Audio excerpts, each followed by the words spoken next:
For the second time in 2 years, former Trinidad and Tobago and Manchester United football star Dwight Yorke has raised the issue of him not getting a coaching job in England because he's black. According to Yorke, it's the same recycled coaches and some white former players getting opportunities, but the black former players now get no blind.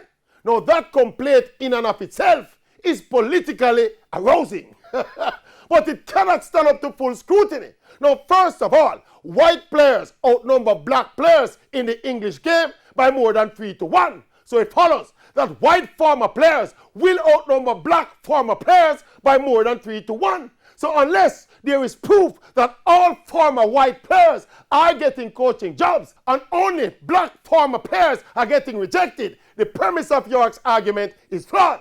I am sure that more white former players are getting rejected than black former players based on the same proportions. So when you put the numbers together and add a tinge of common sense, even the element of racism that does exist, some of these black former players acting like they are entitled to big coaching jobs simply because they're black.